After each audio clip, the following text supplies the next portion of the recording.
It's a great pleasure to be here this afternoon and to see a room so full of interested people in this topic.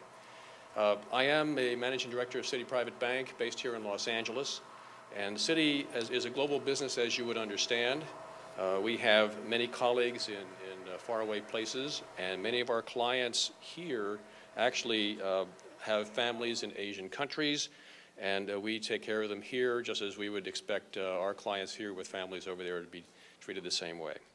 I'd like to begin by thanking the Committee of 100 for their leadership and vision. Citi is proud of its partnership with this organization and its work in the field of public policy.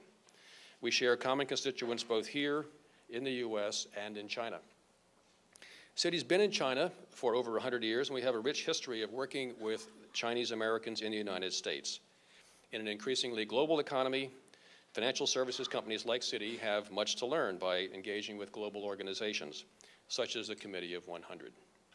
And they help us bridge our cultures and serve as a conduit for an exchange of ideas with those in the community, government, and business. This brings me to today's panel. Citi is honored to sponsor the discussion focused on a very timely and important topic, sovereign wealth fund investment and its global impact. Sovereign wealth funds, as Donald was outlining for you, I want to make a few more comments in that connection, have recently emerged in the public view as among the most important players in the global financial markets. And growth in sovereign assets has led state-controlled groups to seek investments with the purposes, on the one hand, of stabilization, making liquid and conservative investments to protect gains in their commodity-rich countries. The funds generating a lot of attention these days, however, have longer-term objectives. For instance, to promote economic development, diversify economies from dependence on oil, and to create endowments to meet future obligations. They can be aggressive by taking on leverage and are playing an increasingly large role in driving the alternative investments industry, focusing on private equity and strategic acquisitions in particular industries. Most of you are familiar with the nature of these strategic investors, whose recent investments have attracted considerable attention and, in some quarters, concern. At Citi, we're delighted to have a close association with many sovereign wealth funds. As a company, we've raised billions of dollars of new capital through funds such as the Abu Dhabi Investment Authority and Kuwait Investment Authority, to name but two. And within our institutional clients group at Citi, we are advising a number of funds globally on deals, investments, and strategies. So I'm looking forward very much to the discussion that's about to take place. Let me now introduce our distinguished panel members and our moderator, and I'll start first with our moderator. Henny Sender was appointed International Financial Correspondent for the Financial Times in October 2007. She joined the Financial Times from the Wall Street Journal, where she was senior special writer for the money and investing section and covered private equity and hedge funds. Previously, she worked in Hong Kong for nearly 10 years and covered regional finance for the Asian Wall Street Journal and the Far Eastern Economic Review. Her work on the overseas Chinese received a citation from the Overseas Chinese Press Club, and she was a finalist for the National Magazine Awards. Her book on India, The Kashmiri Pundits, was published by Oxford University Press, and she's a member of the Council on Foreign Relations.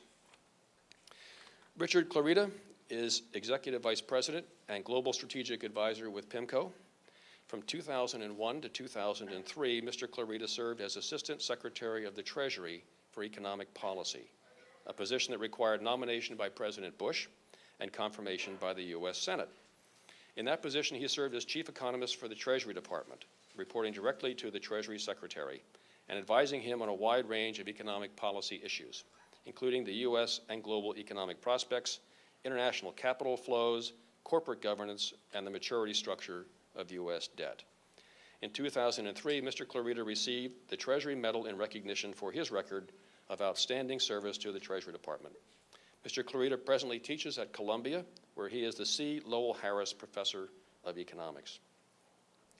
Robert Caproth has been Director of the Office of International Monetary Policy since 2005. Mr. Caproth joined the Treasury Department in 1998 in the Office of International Banking and Securities Markets as a Presidential Management Fellow. He was posted in the U.S. Embassy in Tokyo from 2001 to 2004. He's a chartered financial analyst and has a master's in foreign service and with a concentration in international finance from Georgetown University. Jesse Wang is the Vice President and Chief Risk Officer of the China Investment Corporation Limited and member of the 11th National Committee of the CPPCC. He received his bachelor's degree in economics at the Renmin University of China and PhD in accounting at the Research Institute for Fiscal Science. At the China Securities Regulatory Committee, Mr. Wang was appointed the first chief accountant and Vice Secretary General and then Assistant Chairman. He was the Chief Executive of BOC International UK Limited and the Executive Director and Deputy CEO of BOC International Holdings. At present, Mr. Wang is the Chairman of China Jianyin Investment and China International Capital Corporation. He is well known as a scholar official with outstanding academic achievements in the securities field. So once again, I thank you for being here and for this opportunity that I have to introduce what is going to be a very interesting discussion with a wonderful panel. I think my next move is to turn it over to our moderator, who may take it from here and introduce how we'd like to proceed with some discussion from each of the panelists. So, Robert, you want to